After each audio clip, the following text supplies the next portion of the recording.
story of Pinocchio, illustrated by Mauro Evangelista.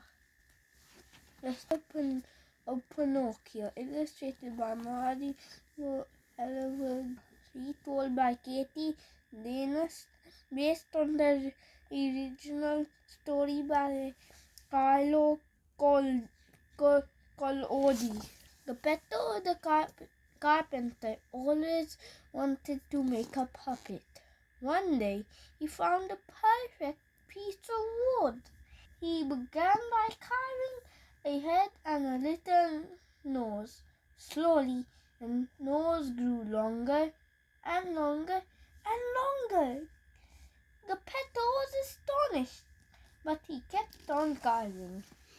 Hours later, he finished his long-nosed puppet and smiled. Suddenly, the puppet jumped out and snatched Geppetto's wig and ran outside. "Come back here, puppet!" Geppetto cried. "I'm not a puppet," shouted the puppet. "My name is Pinocchio, and I'm a real boy." Pinocchio kept running straight past the policeman. A policeman. "What's going on?" asked the policeman, and he saw Geppetto waving a chisel. "Stop there, old man," he ordered. "You look dangerous." "Tee-hee," giggled Pinocchio. He skipped back home and snuggled in an armchair by the fire. "Bzzz! Foolish pocket," buzzed the cricket. "Hey!" shouted Pinocchio. "I'm not a puppet. I'm a real boy." "Oh, you're not," said the cricket. "You're a naughty puppet. Only good puppets become real boys." Pinocchio was lost in thought until Geppetto arrived home with some supper. "Dad," said Pinocchio, "I want to be a real boy." Geppetto smiled. "Well, let's start by sending you to school. Be good, Pinocchio." On the way to school, Pinocchio saw a crowd of people. "Are you here for the puppet show?" asked the well-dressed man. "A puppet show," said Pinocchio. "Oh, yes!" He sold his book, bought a ticket, and dashed to the show. "Hello, puppet," the performers called to Pinocchio. "Come and join us. We're going to the land of lost toys," said a clown. "Do you want to come along?" "I'd love to," replied Pinocchio at once. The land of lost toys was one big fun fair. "Yippee!" squealed Pinocchio. "Are you a lost toy too?" asked the teddy bear. Yes," lied Pinocchio. His wooden nose began to itch. "I have no family," said the teddy bear. "Nor do I," lied Pinocchio. His itchy nose began to grow. It grew longer and longer. "Foolish puppet," buzzed the voice. "You don't deserve to be a real boy.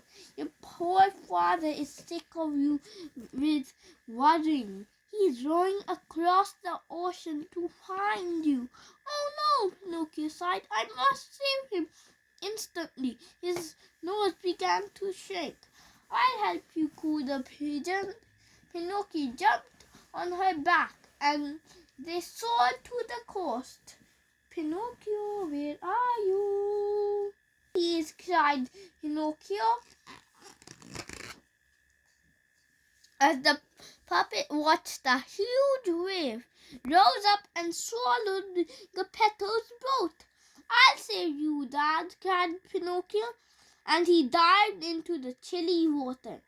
Pinocchio swam and swam, but there was no sign of Geppetto. Then he felt a rush of water and everything went dark. "Where am I?" wondered Pinocchio with a shudder. peering into the gloom. He saw a faint glow. He followed it down a squelchy tunnel. Squelch, squelch, and stopped in surprise. An old man was sitting at a desk. An old man was sitting at the desk. Dad, whispered Pinocchio. Pinocchio!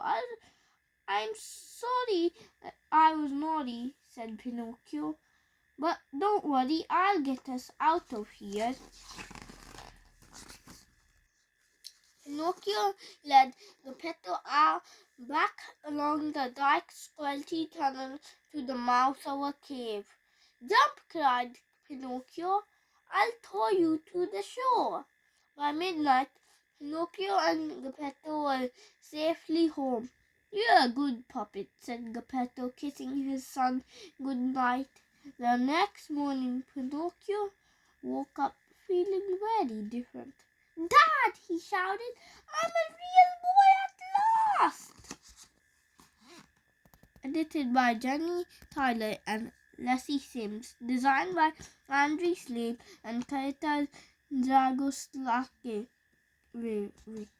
Cover design by Russell Punter.